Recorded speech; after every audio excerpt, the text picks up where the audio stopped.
Welcome to Women Speakers Association's WSA TV Women Premiere Show. I am Laura Rubenstein, your host and producer. And today we're talking about a bit of a tough subject. Today's tough subject is going from trauma to triumph. But fear not, we have experts here for you, Rita Dunham, to share with you a little bit more about that. So I want to say hi to her first. Hi, Rita. Hi, how are you? I'm I'm good. Rita Dunham. Good. I'm Rita Dunham, and I am a writer and an educator. And you can find me online at atokenforthejourney.com. I'm so glad you're here because I know you've been through a lot, but you also offer a lot to people. So I wanted to know, in the area of experiencing trauma, what advice do you have for our viewers today about coping with it and getting through it?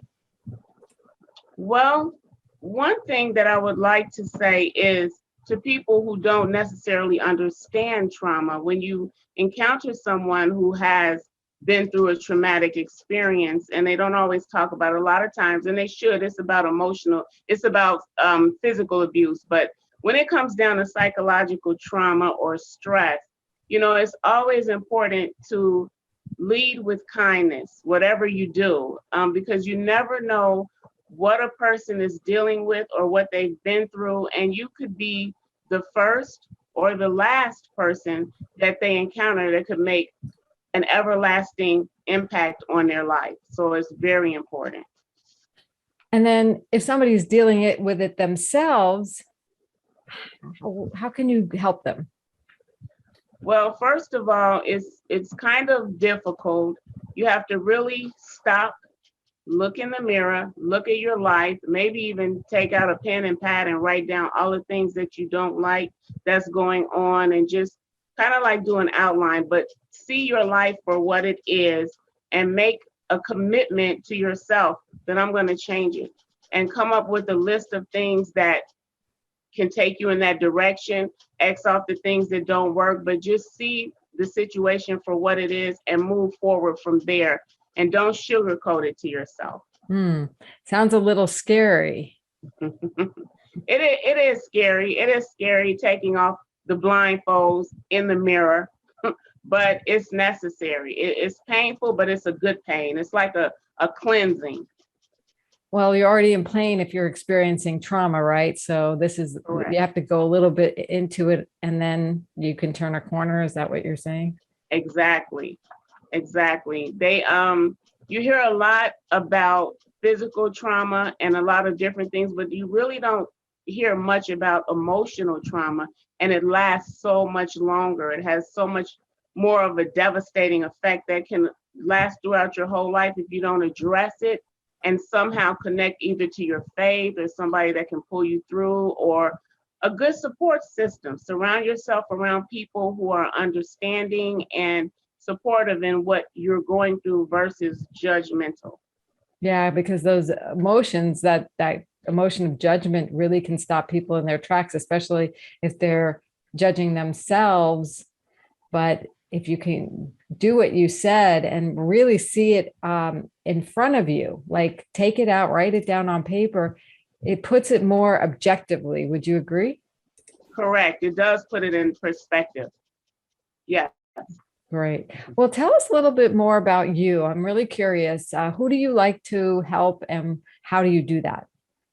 Well, as a writer and an educator in various sectors of education, I like to reach out to people and individuals and whatever they're going through, whether it's a traumatic experience, a difficult season in life, or whatever it is, and give a ray of hope and let them know that there is a way out. You don't have to stay stuck in that situation. It might be difficult to get out. It might take some work and it might not happen overnight, but as long as you're making progress, you can get out of it, or at least lessen the pain and come back to yourself so you can live more of a better life, or live your best life, as they say.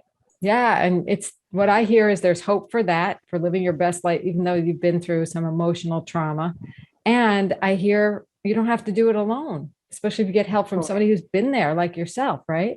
Correct. As a single mom, it's very supportive to connect with other single parents who perhaps are going through what you're going through. I'm a widow. So someone who has experienced the grief and then has to live up to the highest expectation at perhaps their weakest moment in grief. You need to connect with someone else who can understand that level of grief and what it takes to get through it and still wake up every day, go to work, pay the bills, get the kids off to school. You know, it's a lot. So you need to connect with like-minded people that can understand exactly, you know, what your situation is. So speaking of connecting with like-minded people, tell us a story. Tell us about how either you dealt with something or you helped somebody deal with trauma. Well, I can recall a particular situation of bullying, and where a student was being bullied so much that it caused her to just totally withdraw and go into a shell. And when I asked her what happened, she just dropped her head and said, "They just don't like me." And after several attempts to intervene in the situation, and I noticed it wasn't changing, I took it upon myself one day to go to the principal and ask him to reach out to their parents. And after doing that, I discovered that a lot of the bullies had some pretty difficult situations in their own family life. So once I learned that, I was able to reach them from a standpoint of compassion and understanding and get through to them. And also speak with the girl who was going through the struggles, and also, you know, nurture her. Eventually, we all became like one happy family and the bullying stopped. And at the end of the school year, they had an end of the year assembly. And for some reason, I was called up on stage to, I don't know, talk or accept an award. And they stood up and screamed and was screaming my name. So at the end of the day, when we got back to class, I said, "What did I do to deserve such a standing ovation?" And they said, "You never gave up on us." And that was the pivotal moment in my teaching career. That's what pulled me in. It was the most difficult, but the most rewarding at the same time. And it's also probably the reason why you're working with people and why it's so valuable. You never give up on them, even when their trauma feels really, really hopeless, right? Correct. Exactly.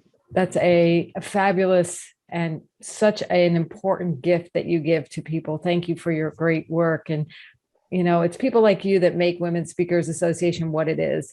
And so I'm really curious to know what you value out of Women Speakers Association.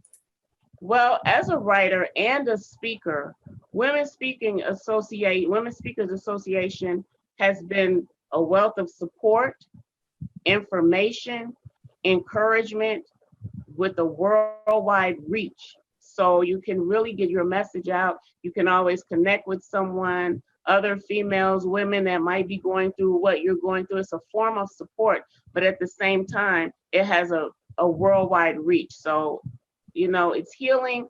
And then at the same time, it helps you to promote your message to the world. For mine, it's to promote change. Definitely. And you definitely are making a great change and impact. And that's what we have here. We have a whole community of women leaders making a difference, making an impact. And if you want to be a part of this, you want to be a part of a community of sisterhood where nobody's going to give up on you, where you have resources, where you can get the reach, then I invite those of you watching today or watching the replay, to go to joinwsa.com and check us out, see for yourself, or at least find us on Facebook, and you can join us on our public community. But if you want the reach and the visibility and the resources, do what Rita's done, joinwsa.com. Thank you so much, Rita. I can't wait to hear more stories as we get into the community and see you back there. I really appreciate you being here with me today. Great. Thank you for having me. I enjoy it as always. You're welcome. Bye for now. Bye.